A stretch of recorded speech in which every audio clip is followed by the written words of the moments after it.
हिंदी साहित्य के प्रतिष्ठित लेखक लेखिकाओं की कहानियों के चैनल में आपका स्वागत है। आज सुनिए हिंदी की सशक्त कथाकार उर्मिला श्रीश जी की लिखी हुई कहानी सबूत। तो शुरू करें कहानी सबूत। जब वो लौट कर आई तो सुबह के 9:30 बज चुके थे। चारों तरफ धूप फैली हुई थी। काम पर जाने वाले लोग भागते से नजर आ रहे थे। उसकी अधिकांश सहेलियां काम पर निकल गई होंगी।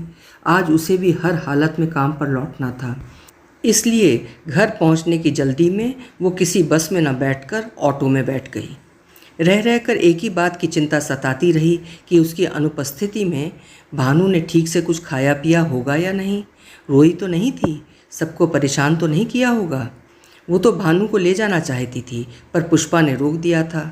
अभी हंगामा खड़ा हो जाएगा, लोग क्या कहेंगे। ट्रेन के जनरल कंपार्टमेंट में भीड़ के कारण पूरी रात बाथरूम के सामने जागते हुए काटनी पड़ी थी। तब भी बस भानु का ख्याल उसे घेरे रहा था। थैला बाहरी छोड़ वो भानु भानु पुकारती भीतर दौड़ पड़ी। पुष्पा उसको यूं आया देखकर चौंक पड़ी। सकपका कर बोली, तू तो परसों आने वाली थी। काम हो गया, भानु की चिंता लगी थी, तुम्हें परेशान किया होगा। कहाँ है, सो रही है क्या? उसका धैर्य छूटा जा रहा था। इधर ही कहीं होगी, पुष्पा ने नज़रें बचाते हुए कहा, जैसे नज़रें सच्चाई उगल देंगी। लापरवाही से बोली गई बात में भी भावी दुर्घटना की भयावहता झलक रही थी। इधर तो कहीं दिखी नहीं, बच्चों के साथ गई होगी। दोनों संभाल तो पाते नहीं, उसे गिरा दिया तो तुम्हें मना करना था, वो शिकायती लहजे में बोली। वे मेरी सुनते कहाँ हैं, कहते हुए पुष्पा बाहर निकल गई। वो दोबारा भीतर के कमरे में गई, फिर पीछे के आंगन में, बाहर की सकरी गली में, गली के पीछे बने छोटे से मैदान में, फिर नल के पास। आसपास खेलते हुए बच्चों से पूछा, महिलाओं से भी, पर सभी ने नाम में सिर हिला दिया। अब उसका मन घबराने लगा, उसके कदम तेजी से उठने लगे, वो बिना दौड़े ही हाँफने लगी। हल्की ठंड में भी माथे पर पसीना आ गया।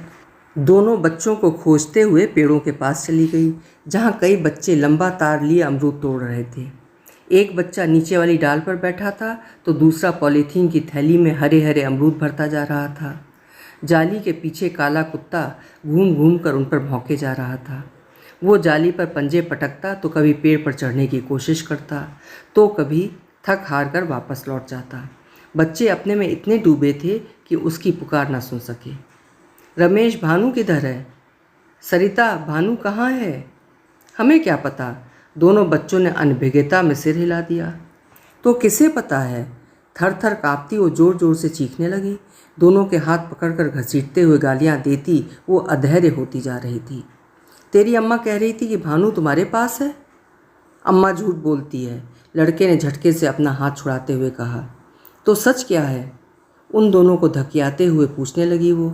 उसकी साड़ी का पल्लू धूल में लिथड़ रहा था, होंठ सूख चुके थे और आंखों में कभी आंसू तो कभी क्षोभ तो कभी असहायता के भाव उमड़ आते थे। शोर सुनकर आसपास के लोग इकट्ठे हो गए। बच्चों की जुबान बंद थी, आंखों में भय था। सच को छुपाने की सब प्रयास की जा रही चेष्टाएं उन्हें असहज बना रही थीं। देख पुष्पा, इन दोनों ने भानु को न जाने कहाँ छोड़ दिया है। फ़ोन पर फपक फपक कर रोती वो शिकायत कर रही थी। तुम जल्दी से आ जाओ, पुलिस में रिपोर्ट लिखवानी पड़ेगी। इतनी छोटी बच्ची को कुत्ते और सुअर उठा सकते हैं, किसी नाली में न गिर पड़ी हो, पता नहीं कोई बेच-बाच ना दे। बच्चों को परेशान मत कर, मैं आ रही हूँ। उसने दोनों बच्चों को छोड़ दिया, हताश माथा पकड़ ज़मीन पर बैठ गई। जोर जोर से धड़कते दिल को काबू में करते हुए होश में रहना चाहती थी। पुष्पा 2-3 घंटे बाद आई। आते ही चिल्लाकर बोली, बच्चों को क्यों मारती पीटती है? मैं छोड़ कर आई थी भानु को। छोड़ कर आई थी? कहाँ? मुझसे बिना पूछे? उसे लगा जोर का झटका देकर किसी ने उसे खुले आसमान में छोड़ दिया हो। नहीं बताती, वो पाप की औलाद थी, नाजायज़। कहाँ है उसका बाप? उसको कब तक रखेगी अपने पास? क्या जवाब देती जीजा को? मना किया था मत पैदा कर, तूने मेरी बात मानी क्या? बस मैं छोड़ आई, कोई ना कोई गोद लेकर पाल लेगा। पुष्पा सारी बातें ऐसे कह रही थी जैसे भानु कोई बच्ची ना होकर वस्तु हो, जिसे फेंकना कोई अपराध ना हो। उसे बाकी बातें गड्ढमड्ढ होती दूर समंदर की लहरों से उठती से सुनाई दे रही थीं। फिर दिखाई दिया उसे घूमता हुआ दूसर आसमान, सूरज, बाहर खड़ा पेड़, आसमान की अधकच्ची दीवारें, सामने रखी चीज़ें, बाहर बैठा कुत्ता, हल्का सा अंधेरा। अंधेरे में चमकती भानु की आंखें, गोल गोल चेहरा, हल्के रेशम से बाल। वो अर्धमूर्छित सी जमीन पर पसर गई। पेट में गुड़गुड़ हो रही थी। कल दोपहर में खाना खाया था, रात भर से पानी भी नहीं पिया था। पसीने, धूल से चिपचिपाता शरीर। भानु, भानु। टूटे विक्षिप्त से शब्द उसके पपड़ाए मोटे होंठों से बराबर निकल रहे थे। थोड़ी देर बाद भानु नाम हिचकियों में घुलने लगा। तेज होती धूप उसकी हिचकियाँ लेती देह पर पतली चादर की तरह पड़ रही थी। कहाँ मिलेगी भानु, कहाँ? इतना बड़ा शहर, इतनी बस्तियाँ, इतने बच्चे। 6 माह की बच्ची। पुष्पा, तू भी तो माँ है, औरत है, मेरी बहन है। नहीं जानती थी कि मुझ पर क्या बीतेगी। जिस बच्ची को इतने विरोधों के बाद जन्म दिया था, उसको तुमने अलग कर दिया। उसके भीतर सवालों की, शिकायतों की झड़ी थी। गांव में अपने 3 बच्चों और पति के साथ रहती थी। पति बेकाम था, शराब पीना और गाली गलौज करना। रात दिन हाड़ तोड़ मेहनत करके वही खर्चा उठाती थी। पुष्पा ने उसे यहाँ बुलवा लिया था। नई बनती शानदार कॉलोनियों में पैसे वाले और कामकाजी महिलाओं को साफ सुथरी, विश्वसनीय, जान पहचान की बाइयों की ज़रूरत थी। पैसा भी अच्छा खासा मिल जाता था। बच्चों को सास के पास छोड़कर आ गई थी वो। घरों में काम करते हुए उसने अपनी पहचान बना ली थी। धान रोपती, घास काटती, लकड़ी बीनती, दूर दूर से पानी लाती। गर्मी ठंड में रहते हुए यहाँ का जीवन उसे रास आ रहा था। मैडम लोग भी उसे पसंद करती थीं। वो चाह रही थी कि जल्द से जल्द बच्चों को यहीं बुला ले, जिसके लिए एक कमरा होना जरूरी था। उसके आते ही पति बाहर चला गया था। तब उन दुख के दिनों में, अकेलेपन में उसकी पहचान राजेश से हुई थी। मुलाकात प्रेम में बदल गई थी और दोनों ने फैसला किया कि जीवन भर साथ रहेंगे। तब उनके प्रेम की यह सौगात भानु के रूप में आई थी। पुष्पा ने ज़बरदस्त विरोध किया था, एबॉर्शन के लिए दबाव डाला था, पर वो ना मानी थी और तब का बदला पुष्पा ने इस तरह लिया था। भानु का भोला मासूम चेहरा भी उसके निर्दय जिद को नहीं तोड़ सका था। इसी तरह लड़ते झगड़ते, विरोध रहते भानु को छुपाए छुपाए 6 माह गुजर गए थे। उसे गांव जाना था। गांव बच्ची को ले नहीं जा सकती थी और यहाँ छोड़कर जाने का ये नतीजा निकला। मौसी, मौसी। सरिता ने माँ की आंख बचाकर उसे झकझोरा। उठो मौसी। उसने दोनों हाथ जोड़ दिए। कहाँ है भानु, बता दे। नहीं मालूम, पर अम्मा कहती है किसी पेड़ के पास बने झूला घर के पास छोड़कर आई थी। मेरी कसम खाओ मौसी, अम्मा को ये बात नहीं पता चलनी चाहिए। उसने सरिता के सिर पर हाथ रख दिया। उसने स्वयं को संभाला, खाली पेट पानी पिया, मुँह धोया। ढेर सारी धूल मैल पानी के साथ बह निकला। रोने धोने बैठी तो भानु को कैसे ढूंढेगी? उसे तो खोजना ही होगा। उसने पलट कर पुष्पा से एक शब्द भी न कहा। खामोश अपना काम करती और निकल जाती। अपने सीने में वो कितना बड़ा पहाड़ लिए थी पुष्पा नहीं जानती थी। सुबह से निकलकर वो एक एक झूलाघर और अनाथालय के बारे में पता करने के लिए भटकती रहती। हजारों पेड़, सैकड़ों मंदिर, कई झीलें, कितने झूलाघर, कहाँ कहाँ जाए।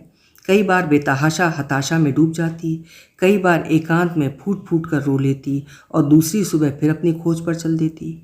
वो चलती कहीं, देखती कहीं, काम कुछ करती, बात कोई और सुनती। उसके हाथों से चीज़ें छूट कर गिर जाती तो चाय फैल जाती या प्याज जल जाती। पानी बहता रहता या कपड़ों में साबुन लगा रह जाता। कोई पूछता तो जवाब में मोटे मोटे आंसू बह जाते। सहानुभूति पाकर भी उसे तसल्ली न मिलती। धीरे धीरे सब अपनी दुनिया में लौट गए। बड़ी बड़ी घटनाएं समय के साथ लोगों के जहन से उतर जाती हैं। फिर ये तो एक काम वाली बाई की लड़की के खोने की मामूली सी बात थी। और उस दिन झूला घर में हड़कंप मच गया। सब हक्का बक्का थे। पता चला एक बच्ची गायब है, साथ में गायब है यहाँ काम करने वाली बाई। आनन फानन में पुलिस को सूचना दी गई, रिपोर्ट दर्ज करवाई गई। जांच पड़ताल और पूछताछ के कुछ दिनों बाद ही महिला बच्ची सहित बस स्टैंड के पास से बरामद कर ली गई। प्रेस वाले, टीवी वाले उसे घेरे थे। पुलिस वैन में बैठती महिला और बच्ची की फ़ोटो लिए जा रहे थे।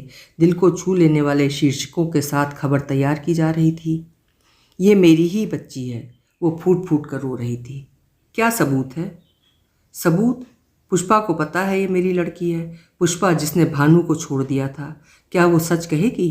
कहीं उसने फिर से झूठ बोल दिया तो उसे अपनी ही बच्ची को चुराने के जुर्म में सजा हो जाएगी। तब उसके तीनों बच्चों का क्या होगा? परिवार और समाज वाले उसे बहिष्कृत कर देंगे। राजेश 6 महीने बाद लौटने वाला था, तब उसे क्या जवाब देगी? जो भी हो, वो दुनिया के सामने कहेगी कि असली माँ वही है। उसके माथे और पीठ पर पड़ा निशान कौन जानता है? कितने दिनों से वो उसे अपना दूध पिला रही थी, अपने पास सुलाती थी, छाती से चिपका कर, किसी को शक न हो, इसीलिए सारी सावधानियां बरतती थी। कैसे हाथ पांव जोड़कर वहाँ नौकरी पाने में सफल हुई थी, पाँवों में छाले पड़ गए थे ये सब करते हुए। लेकिन बच्ची चुराने का अपराध तो उसने किया था। वो आज तक नहीं समझ पाई कि जिसने बच्ची को लावारिस छोड़ दिया था उसे तो कोई नहीं पकड़ता, दोषी नहीं मान रहा है, और मुझे जेल में डाल दिया है। सूनी आंसू भरी आंखों से राह तकती वो एक एक पल युगों के समान बिता रही थी। 2 दिन बाद उसे कोर्ट में पेश किया जाएगा। पुष्पा की गवाही होगी, झूला घर वालों की भी। पुलिस की महिलाओं ने उसे कितनी गालियां दी हैं, कितने थप्पड़ मारे हैं, सब कुछ बर्दाश्त करती रही वो। इतने बड़े शहर में उसका अपना कोई भी तो नहीं है। कोर्ट जाने से पहले उसने देखा उसकी मैडम मिलने आई हैं। वो बेआवाज़ रो पड़ी, लगा भीतर नदी के किनारे टूट गए हों। वो गिड़गिड़ा उठी। उसने झूठ बोल दिया तो मैडम जी वही एक जानती है कि ये मेरी लड़की है। चिंता मत करो भाई, उन्होंने उसके हड़ीले झुके कंधों को पकड़कर कहा। अगर वो सच नहीं बोलती है तो हम बच्ची का DNA टेस्ट करवा लेंगे।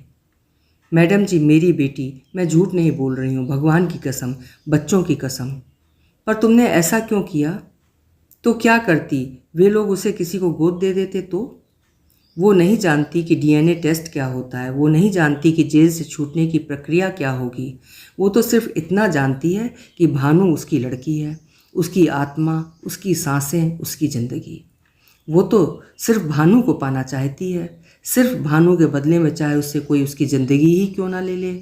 लेकिन कानून तो सबूत मांगता है, और जब तक सबूत नहीं मिल जाता है तब तक उसे अपनी ही बेटी को चुराने के जुर्म में जेल में रहना होगा। अभी आप सुन रहे थे उर्मिला शिरीष जी की लिखी हुई एक हृदय स्पर्शी कहानी सबूत। आपको कहानी कैसी लगी कमेंट बॉक्स में ज़रूर लिखिएगा। कल मिलेंगे फिर किसी बेहतरीन कहानी के साथ। आपका समय शुभ हो।